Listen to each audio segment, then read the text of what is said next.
Good morning, students. This is sixth part of chapter strategies for enhancement in food production, and our today's topic is plant breeding. What is a plant breeding?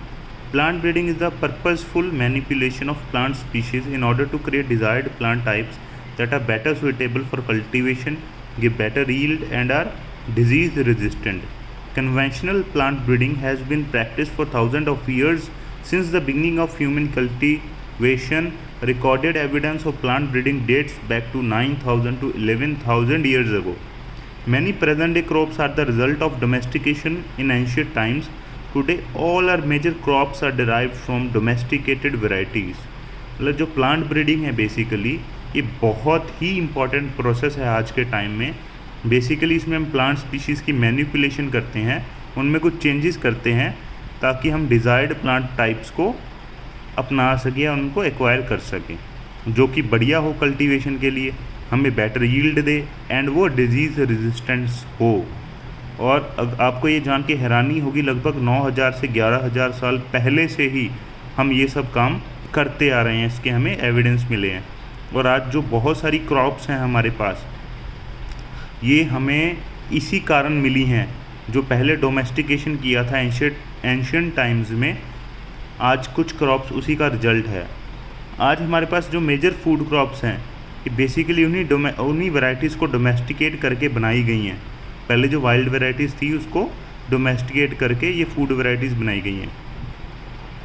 Classical plant breeding involves crossing और hybridisation of pure lines following by artificial selection to produce plant with the desirable trait of higher yield, nutrition and resistant to disease.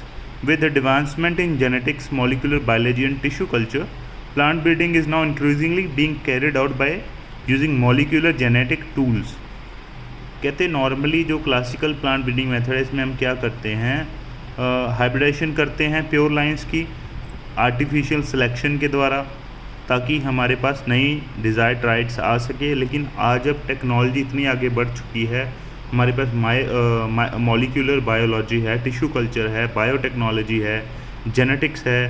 तो इन सब चीज़ों के help के साथ आज हम बहुत सारे तरीके से प्लांट ब्रीडिंग कर सकते हैं.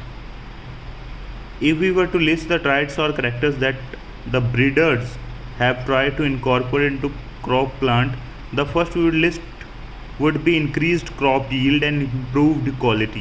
कहते अगर हम करेक्टर्स की बात करें जो प्लांट ब्रीडर्स को अट्रैक्ट कर रहे हैं कि उनकी क्रॉप में ये करेक्टर्स आएँ, तो सबसे मोस्ट इंपॉर्टेंट करेक्टर है increased crop yield and improved quality.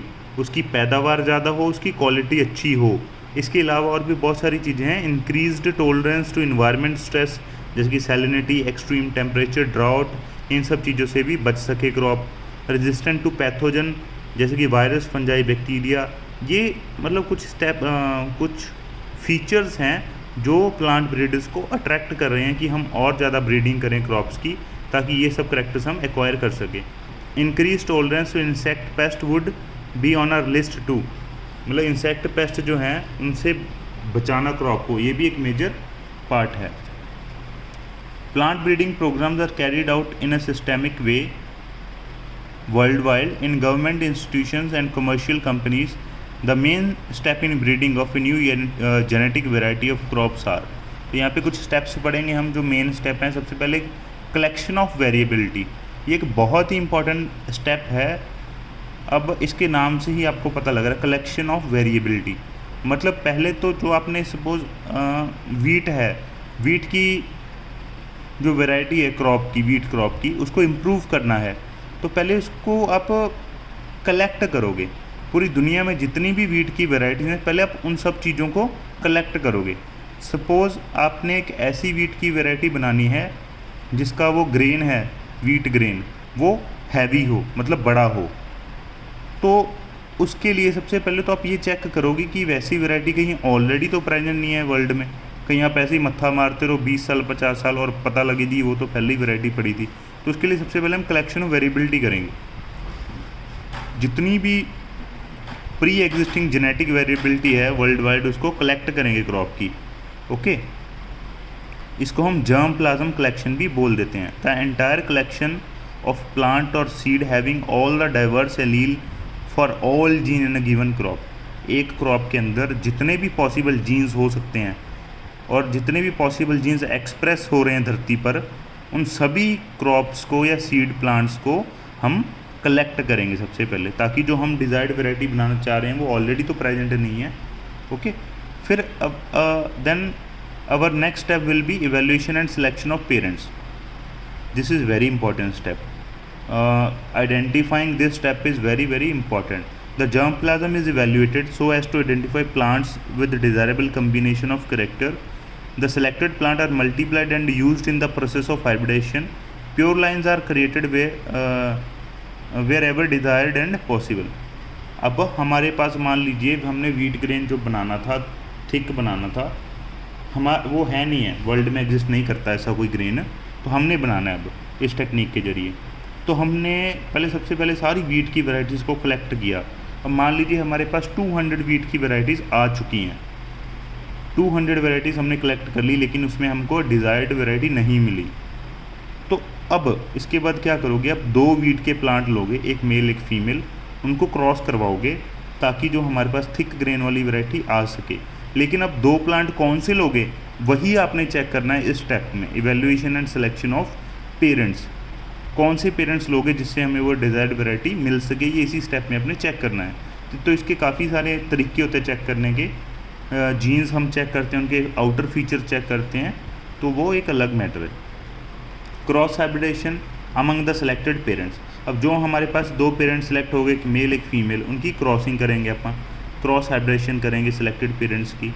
The desired character have very often to be combined from 2 different parents. For example, high protein quality of one parent may need to be combined with the disease resistance from another parent. तो इसमें जैसे एक example दिया है, एक variety है उसके पास तो करेक्टर है हाई प्रोटीन क्वालिटी, दूसरी क्रॉप है उसके पास क्वालिटी है disease resistance from the pathogen, कि वो डिजीज़ रेजिस्टेंस है। अब इन दोनों को कंबाइन करना है हमने, तो ये दोनों पेरेंट्स को लेके हम क्रॉस करेंगे। और हालांकि ये काफ़ी टाइम कंज्यूमिंग प्रोसेस है और इसमें श्योरिटी भी नहीं होती है वैसे तो कि हमारा जो हम चाहते हैं वो आए ही आए, लेकिन अगर हम वर्कआउट करते हैं तो डिज़ायर्ड क्वालिटी आ जाती है। ओके, तो सपोज़ करिए हमारे पास आगे हमने दोनों प्लांट्स को क्रॉस किया, हमारे पास 300 सीड्स आ गए, उसी क्रॉस की वजह से हमारे पास 300 सीड आ गए। 300 सीड में से अब हम पता करेंगे कि क्या हमारा डिज़ायर्ड कोई प्लांट बना, उन सीड्स को हम ग्रो करेंगे और फिर चेक करेंगे कि क्या इसमें हमारा डिज़ायर्ड प्लांट है या नहीं है। नहीं है तो हम दोबारा उनकी क्रॉसिंग करेंगे 2 पेरेंट्स की। अगर मिल गया, अब सपोज़ करिए हमें एक ऐसा सीड मिल गया जिससे बढ़िया प्लांट बना और जिसके आगे फर्दर सीड थे जो थिक थे, उसके बाद हम नेक्स्ट स्टेप करेंगे selection and testing of superior recombinant. वो सुपीरियर रिकम्बिनेंट है जिसमें ये करैक्टर आ गया हैवी थिक ग्रेन वाला। अब उसको हम टेस्ट करेंगे, फिर उसको क्या करेंगे, उसकी सेल्फिंग करेंगे, उसको बार बार ग्रो करके देखेंगे, उसी प्लांट के जो आगे सीड आएंगे उनको ग्रो करेंगे, फिर उनको ग्रो करेंगे कि क्या ये रिजल्ट सेम दे रहे हैं हर बार। अगर वो सेम नहीं देंगे रिजल्ट तो फिर दोबारा हम शुरू से स्टेप करेंगे। अगर वो रिजल्ट सेम देने लग गए, बार बार सुपीरियर वैरायटी आ रही है, तो हम उसको हमारे यूज़ के लिए इम्प्लीमेंट कर देंगे। तो यहाँ पे फाइनल प्रोसेस हो जाएगा testing, release and commercialisation of new cultivars. तो टेस्ट करेंगे, सही रहा तो उसको रिलीज़ कर देंगे मार्केट में, ताकि उसको अदर पीपल या किसान या जो भी हैं वो यूज़ कर सकें। तो इसको पढ़ते दोबारा स्टेप को। This step consist of selecting among the progeny of the hybrid those plants that have the desired character combination. The selection process crucial to the success of the breeding objective and requires careful specific evaluation of the progeny. तो इसमें बहुत सारा ध्यान रखना पड़ता है इस सारी प्रोसेस को करते समय हमें। This step yield plant that are superior to both the parents. Very often more than one superior progeny plant may become available. हो सकता है इसमें ऐसी प्रोजेनी आए जो हम बनाना चाहते हैं वैसे तो, कि दोनों प्लांट से ऊपर हो, लेकिन कई बार ये भी हो जाता है कि एक पेरेंट से ऊपर की प्रोजेनी आ जाती है, दोनों से ऊपर की नहीं आ पाती। तो फिर उसमें हम दोबारा फिर सेल्फ पॉलिनेशन करते हैं सेवरल जनरेशन तक, जब तक हमें वो यूनिफॉर्मिटी नहीं मिलती, जब तक हमें ये नहीं श्योरिटी होती कि हर बार ये सेम पेरेंट ही ये सेम रिजल्ट ही मिलेगा, हमें थिक सीड बड़ा सीड ही मिलेगा, तब तक उसकी सेल्फिंग करेंगे और फाइनली ये स्टेप कर देंगे। The newly selected line are evaluated for their yield and other agronomic trait of quality disease resistance. This evaluation is done by growing these in the research field and recording their performance under ideal fertiliser application. तो इसको हम जो research field है उसमें grow करेंगे और उनकी जो भी एक्टिविटीज़ है उसको रिकॉर्ड करेंगे। Okay, irrigation, fertiliser application and other crop management practice सारी इस पर करेंगे और देखेंगे हमें क्या रिजल्ट मिल रहा है। The evaluation is in research field is followed by testing material in farmers field for at least 3 generation. अब उसको फिर फार्मर की फील्ड में टेस्ट किया जाएगा 3 जनरेशन के लिए। ओके, अलग अलग सीजन में ग्रो करके देखेंगे, अलग अलग लोकेशन में ग्रो करके देखेंगे और फाइनली फिर उसको इम्प्लीमेंट कर देंगे कि ये बेस्ट अवेलेबल क्रॉप है।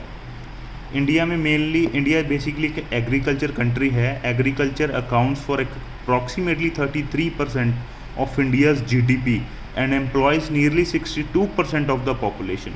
तो बहुत बड़ी मार्केट है इंडिया के अंदर। एग्रीकल्चर जो एक बहुत बड़ा बिजनेस है या बड़ा काम है।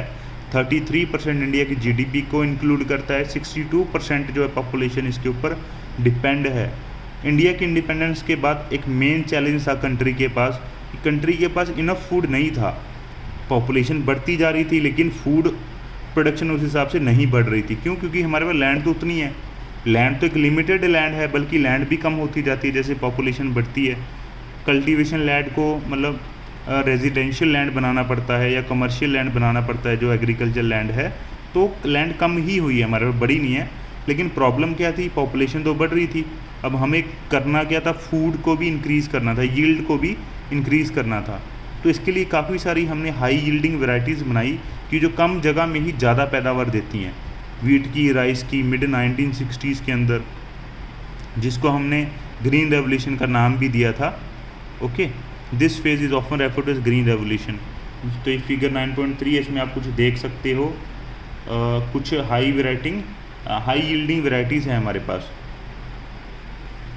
देखिए, सम इंडियन हाइब्रिड क्रॉप, मेज़ है, वीट है एंड गार्डन पीस हैं। ये हाई यील्डिंग वैरायटीज़ हैं। ये कम स्पेस में ज़्यादा हमको फूड प्रोवाइड करती हैं। तो ये था हमारा आज का टॉपिक। कल को हम इसके आगे करेंगे। सो इसमें यहाँ तक कोई भी अगर आपको क्वेरीज है तो आप प्लीज़ हमें व्हाट्सएप पे मैसेज कर सकते हो। मैं अपना नंबर भी इस वीडियो में लास्ट में पोस्ट कर देता हूँ, आप चेक कर लेना। डिस्क्रिप्शन में चेक कर लीजिए आप सारी डिटेल्स। Thank you.